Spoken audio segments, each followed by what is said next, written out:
मामा मामा। जो नहीं चलता आगे वो आपके करीब आ जाता है। तो उसमें से एक तस्वीर है मेरा नाम जोकर, जो मुझे बहुत अजीज है क्योंकि वो चली नहीं थी।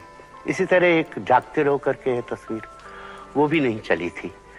तो ये दो एक बच्चे हैं, शायद कहीं इनकी टांग ठीक नहीं थी या कहीं चेहरा ठीक नहीं था या कुछ था इसमें जो कि ये पिक्चरें चली नहीं, या ये बहुत ही बेहतरीन तस्वीरें थी जो लोगों की समझ में नहीं। बहरहाल मैंने कहा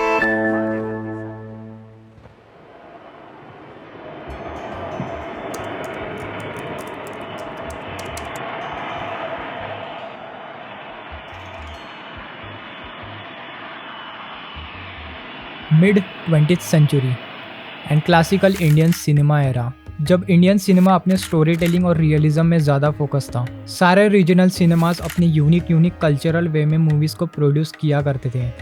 डू यू नो इतना डाइवर्स होके भी मोस्ट कॉमन क्या था हमारी इंडियन फिल्मों में? The simplicity. I like simple themes, simple emotional situations, and I think simple things are more universal than complex ones. Now अगर इन लेजेंडरी डायरेक्टर्स की फिल्मों में यू विल नोटिस कि इनकी फिल्में हमेशा हमारे इंडियन कल्चर को ज़्यादा एक्सप्लोर करती थी। एग्जांपल लाइक इंडिया की सबसे पहली पिक्चर बाय दादा साहब फाल्के, जो कि रिवॉल्व करती थी हमारे रामायण और इंडियन कल्चर के ऊपर। सत्य, धर्म, त्याग, जो कि हमें सिखाती है ये film, which influence another legendary Marathi film maker P Shantaram, जिन्होंने सोशल इश्यूज पे फिल्में बनाई। आदमी 1939, अ यंग मैन, जिसके ऊपर एक फॉल्सली एक्यूज केस लगा दिया जाता है। क्रेजी कि ये इशू आज भी एग्जिस्ट करते हैं। नाउ ऐसी फिल्मों ने इन्फ्लुएंस किया सत्यजीत रे एंड ऋत्विक घटक जैसे बंगाली फिल्म मेकर्स को। और 1955 में सत्यजीत रे ने अपनी पहली फिल्म बनाई पत्थर पंचाली। पत्थर पंचाली ने काफ़ी हमारे रीजनल डायरेक्टर्स को इंस्पायर किया। अमृत की कविता सिर्फ कविता नहीं है भरत, वो एक हथियार है। मेरे लिए तो सबसे पहले वो एक कविता है। मेरे विचार में हर कलात्मक रचना, कविता, नाटक, उपन्यास या फिल्म ही, जिसके जरिए जनता के साथ विचार की सतह पर जुड़ सकते हैं, सामाजिक या राजनीतिक संघर्ष में एक हथियार है। एक तरह से ही सही है, लेकिन हर बार ऐसी जिद क्यों? ये जिद नहीं है भरत, सच्चाई है। कला को राजनीति से अलग नहीं किया जा सकता। जरा ध्यान से देखो तो हर देश की सरकार कला के माध्यम को अपनी सत्ता कायम रखने के लिए इस्तेमाल कर रही है। अगर बुनियादी परिवर्तन लाना है तो हमें अपनी कला, अपने माध्यम को एक हथियार की तरह इस्तेमाल करना होगा। ये थी उस टाइम की मूवी राइटिंग। लोग तो इसे new wave of Indian cinema भी बोलते थे, क्योंकि सत्यजीत रे जैसे डायरेक्टर्स ने एक ग्लोबल रिकॉग्निशन दिया इंडियन मूवीज को। इनफैक्ट हिंदी सिनेमा के actor director Raj Kapoor Soviet union में हिंदी सिनेमा को काफी मशहूर किए।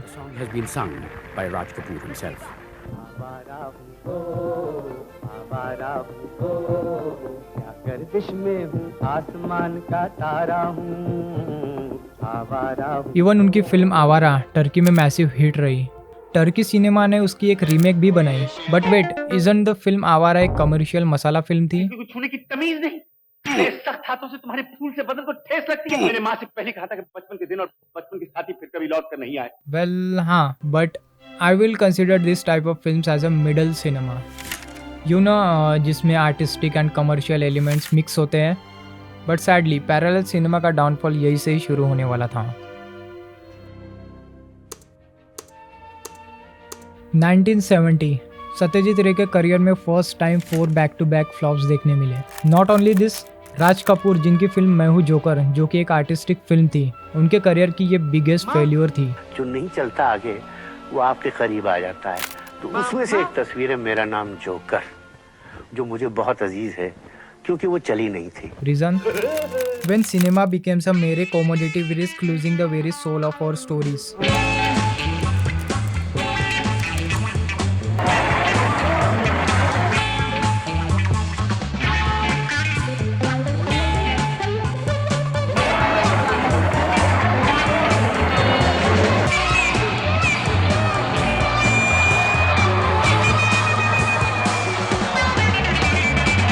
एक आदमी सप्रेस नहीं कर पाता and then he revolts against the society, so you call it violence. Actually that is the part of emotion. Hero का स्ट्रांग होना That is the must, and that's why we call it hero worship.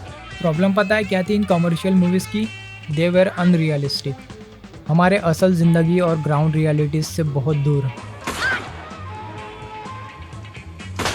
But obviously ये movies entertaining थी, and वैसे भी Indian audience cinema का एक entertainment source से ही देखते आ रही है since from the beginning. Now definitely इस मसाला सिनेमा से पैरेलल सिनेमा के ऊपर बहुत बड़ा इम्पैक्ट गिरा।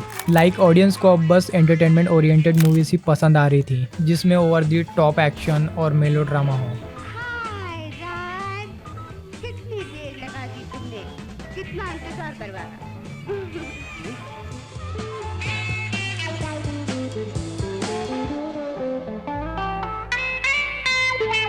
मैंने आपको पहचाना नहीं। बहुत कम लोग हमारी इंडस्ट्री के हैं जो इतने फॉर्चुनेट हैं उनके साथ काम करने में, जिनका नाम है सत्यजीत रे साहब। उन्होंने अनाउंस कर दिया था बहुत साल पहले कि मैं हिंदी फिल्म नहीं बना सकता। तो जब ये न्यूज आई कि he is making one Hindi film, पूरी इंडस्ट्री पहुंच गई थी उनके पास। His latest film is The Chess Players, which received its world premiere at the London Film Festival recently, and we took that opportunity to talk to Ray.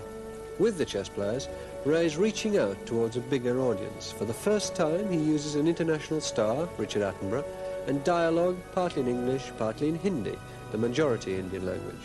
It's a historical film set in the 1850s about the growth of the British Empire in India and the conflict that resulted.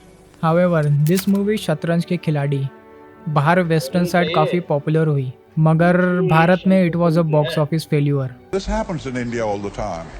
And people don't, we have a fairly backward audience here, I must say, in spite of the film society movement and all that. If you consider the large audience, it's a backward audience, unsophisticated audience, exposed to the commercial Hindi cinema more than anything else. And so,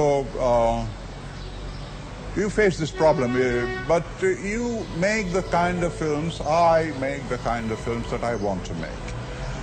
I make the kind of films that I enjoy making, that engages my attention, my creativity. ये interview 1989 का है, and Satyajit रे अकेले नहीं थे जो इस मसाला cinema से परेशान थे। In spite of this, Bollywood के पास वो फॉर्मूलिक स्टोरी टेलिंग हाथ जरूर लग गई थी ताकि वो लोग लार्जर ऑडियंस तक पहुंच सके, but at what cost. Alright, before हम लोग आगे बढ़े, फर्स्ट ये book our films their films, जो कि सत्यजीत रे ने लिखी थी 1940 के दौरान, जहां उन्होंने बात की कि कैसे हमारे Indian films are slowly adapting westernisation. उन्होंने ये भी बात की कि क्या प्रॉब्लम्स हमारे इंडियन सिनेमा में है। यू कैन से कि प्रीटी मच उन्होंने कुछ प्रिडिक्शंस की थी अबाउट जो भी हो रहा है इन इंडियन सिनेमा। एंड या I am sorry if I ruined your childhood films, जो कि मैं अभी बात करने वाला हूँ। सबसे बड़ा कलाकार तो वो है, उसने इतनी बड़ी दुनिया बनाई, फिर इस दुनिया में हजारों लोग बनाए, हजारों लोगों के हाथों में करोड़ों लकीरें खींच दी, सुख की, दुख की, इज्जत की, प्यार की, सब लिख डाला साला। The 21st century, a new wave of modern cinema, and Bollywood अब बन चुका है फेस ऑफ इंडियन सिनेमा।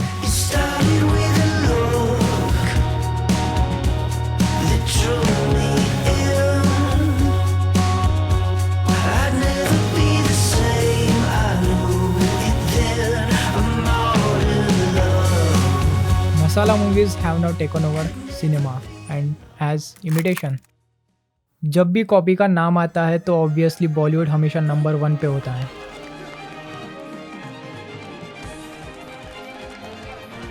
क्योंकि जो उन्होंने गाने और मूवीज रिप ऑफ किए हैं, इट जस्ट अनबिलीवेबल।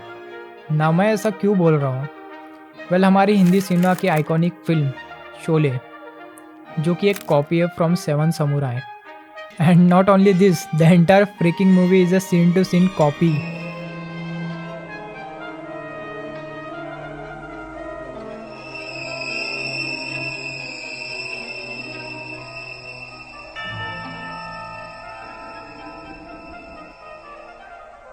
Sadly, उन्होंने गब्बर सिंह के लाफ तक को इमिटेट किया फ्रॉम वेस्टर्न फिल्म।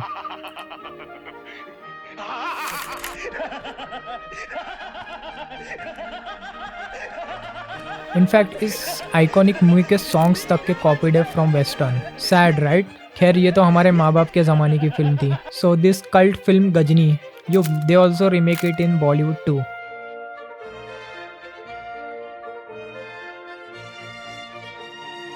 जो कि कॉपीड है from Christopher Nolan's Memento. Now ऐसा भी हो सकता है कि उन्होंने राइट्स वगैरह खरीद लिए हो। So it's great, you know, sitting there, and then I was talking to Christopher Nolan, and he said, "Yeah, I heard that one of my films has been copied." You know, I said, "Yeah, Gajni." I said he was very upset about it. I told Amir also. I said he's very upset about it. He said, "Really?" Yeah. I said, "Yeah." I said the film had just released over there, and he had seen the collection. The film is a big success. I told him about it. I said, "Yeah." I said, "No credit, no money, no nothing." Not only this, हमारी another cult movie Munna Bhai MBBS जो कि बहुत similar है from western movie Patch Adams, but फिर भी मुझे शक था कि ये मूवी कॉपी नहीं है। I tried my best to defend one of my favourite movie, but sadly इसके भी सीन्स कॉपीड थे from the Patch Adams. The worst part is कि ये चीज़ें साउथ में भी होती है, इनफैक्ट ये आज भी हो रही है हमारी इंडियन सिनेमा में। एंड इमिटेशन की बात हो ही रही है तो how we can forget the homogenisation in our Indian cinema, means सारी फिल्में एक समान दिखना। Homogenisation angry young man era से चलते आ रहा है। शोले पॉपुलर हुआ, देन उसी की तरफ सिमिलर मूवीज बनने लगी। जब DDLJ पॉपुलर हुआ तब सेम तरह की रोमांस मूवीज बनने लगी। नाउ अब no matter if it's music video और action scene, everywhere you see it's just same. And KGF is a great example for this, और मसाला मूवी जो कि बहुत पॉपुलर हुई थी, and then till to today सब लोग वही सेम मसाला एक्शन मूवी बना रहे हैं। नाउ वो प्रॉब्लम क्या है, लोगों को पसंद आती है ये सब। वेल प्रॉब्लम ये है कि इससे एक और प्रॉब्लम क्रिएट होती है हमारे सिनेमा में, स्टीरियोटाइपिंग भी 70s से चलती आ रही है from Amitabh Bachchan era, you know a comedic साइडकिक। 5 रुपए इसके पैसे के लालच ने तेरे दिमाग के टायर को पंक्चर कर दिया है और अंदर से अकल की हवा निकाल दी है। और विलेनियस बिजनेसमैन जो कि हमेशा करप्ट होता है। तुम बेवकूफ हो। तुम जिससे ये सवाल कर रहे हो उसकी एक आंख सरकारी वकील है और दूसरी DSP, एंड हमेशा एक romantic hero. And SRK is a great example for this. जब बॉलीवुड ने उसे इतना एक्सप्लॉइट किया फॉर रोमांटिक। जी हम सुंदर श्रीवास्तव। मेरा नाम है Amarkant Verma, All India Radio. Hi, I am Rahul. Hi, Ajay Bakshi, KTV। मैं अमन माथुर, आपका नया पड़ोसी। मेरा नाम राम है। मेरा नाम एक्चुअली मोहन भार्गव है। एंड जब SRK tried something new,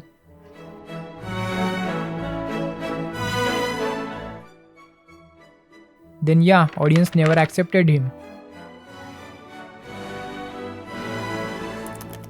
and इसका बढ़िया एग्जांपल है रोहित शेट्टी की स्पाई यूनिवर्स। कि सिंघम 1 में जो विलन का हेंचमैन था वो सिम्बा में वकील है। सिंघम 1 में जो अजय की लव इंटरेस्ट की माँ थी वो सिम्बा में आशुतोष राणा की पत्नी है। सिंघम 2 में तो भाई लव इंटरेस्ट ही चेंज कर दिया। वहीं सिंघम 2 में जो न्यूज रिपोर्टर थी वो सिम्बा में जज है। सिम्बा में जो रेपिस्ट था जिसका एनकाउंटर हो गया था वो सूर्यवंशी में एंटी टेररिस्ट स्क्वाड में ऑफिसर है। एंड सिंस सलमान खान इस यूनिवर्स में रिपोर्टेडली आ रहे हैं, जहां भी कुछ कंफर्म नहीं हुआ है क्योंकि रोहित शेट्टी हमें सरप्राइजेस देने में काफी एक्साइटेड रहते हैं, तो अभी वो रिपोर्टेडली ही मान के चलते हैं। वहीं चुलबुल पांडे के आने भर से इसकी पूरी स्पेस एंड टाइम की रियलिटी के सारे डेफिनेटली ये फिल्म काफी पुअरली लिखी गई है एंड प्लस इसकी weak back story. Same thing apply होता है तुम्हारे सीक्वल्स के ऊपर भी। And last but not the least, unrealistic. Well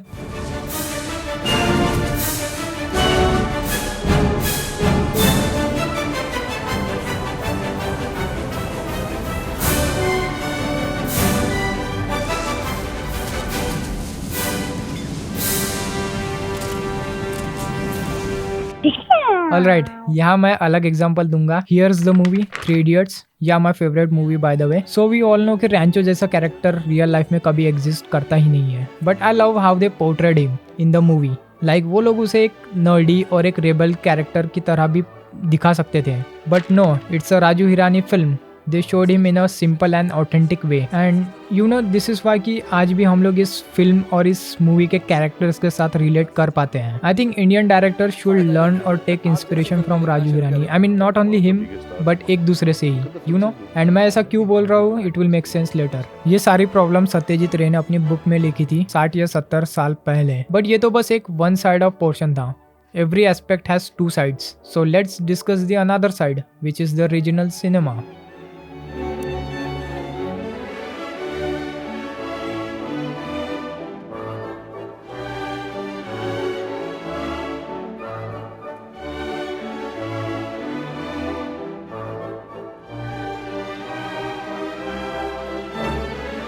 जहाँ पे आज भी स्टोरी को फर्स्ट प्रायोरिटी दी जाती है।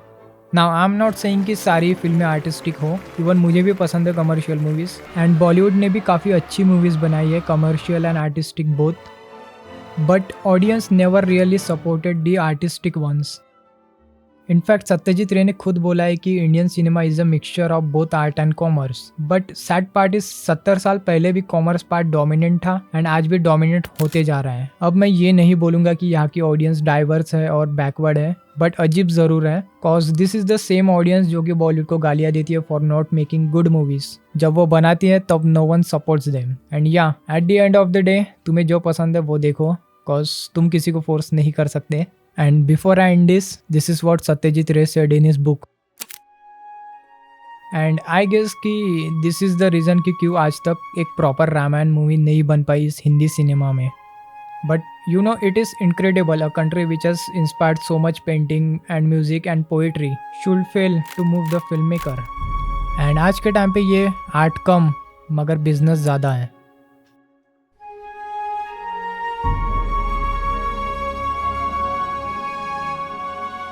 If someone were to ask me why I make films, I wouldn't find it easy to answer. Not because there aren't any good and right reasons for my making them, but because there are so many. I think the truest answer would be that I make films for the love of it. I write my own scenarios and my own dialogue, and I find it fascinating to do so. I select my own actors, sometimes from among the professionals, sometimes right from the street. And when I do that, it seems to me that casting is great fun.